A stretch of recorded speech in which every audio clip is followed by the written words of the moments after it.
একপাশে তীব্র সামরিক সংঘাত, অন্যদিকে আন্তর্জাতিক অবরোধের মুখে স্থবির বিশ্বের অন্যতম ব্যস্ত জলপথ হরমুজ প্রণালী।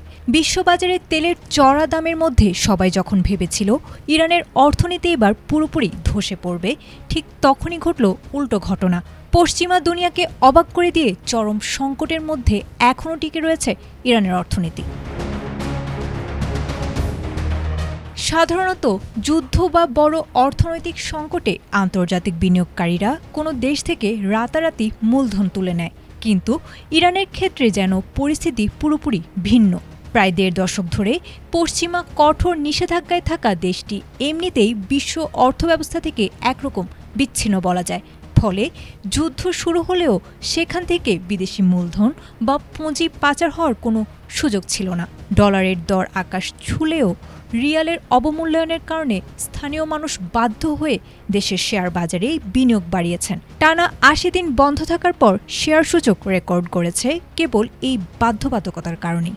আধুনিক জেনারেল হাসপাতাল ও উন্নত প্রযুক্তি এবং অভিজ্ঞ চিকিৎসক দলের নিরলস প্রচেষ্টায় আমরা আছি আপনার পাশে। ডেল্টা হাসপাতাল, মায়ের মতোই যত্নশীল। এছাড়া গত ১৫ বছর ধরে নিষেধাজ্ঞা এড়াতে ইরান তৈরি করেছিল নানা বিকল্প বাণিজ্যের পথ।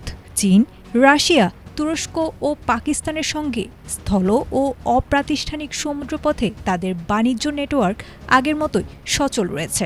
কঠোর সামরিক অবরোধের মধ্যেও দেশটি তাদের বাজেটে ৬০%-এরও বেশি তেল রাজস্ব সংগ্রহ করতে পেরেছে।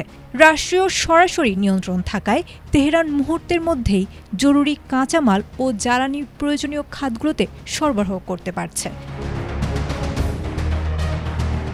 তবে এই টিকে থাকা অর্থনৈতিক উন্নতির লক্ষণ নয়। রাষ্ট্রের এই সক্ষমতার পুরো মাশুল দিচ্ছে দেশের সাধারণ মানুষ। খাদ্যপণ্যের দাম ১৩০%-এর বেশি বাড়ায় তাদের ক্রয় ক্ষমতা এখন তলানিতে এবং দারিদ্র্যের হার গিয়ে ঠেকেছে প্রায় ৪৫%। অবকাঠামোগত উন্নয়ন থামিয়ে এই কৌশল হয়তো বেশি দিন টিকবে না। তবে ইরান যেন প্রমাণ করে দিল বাহ্যিক নিষেধাজ্ঞা দিয়ে যে কোনো দেশকে দ্রুত কাবু করার প্রচলিত পশ্চিমা ধারণা সবসময় কাজ নাও করতে পারে। আয়েশা আক্তার, এটিএন বাংলা।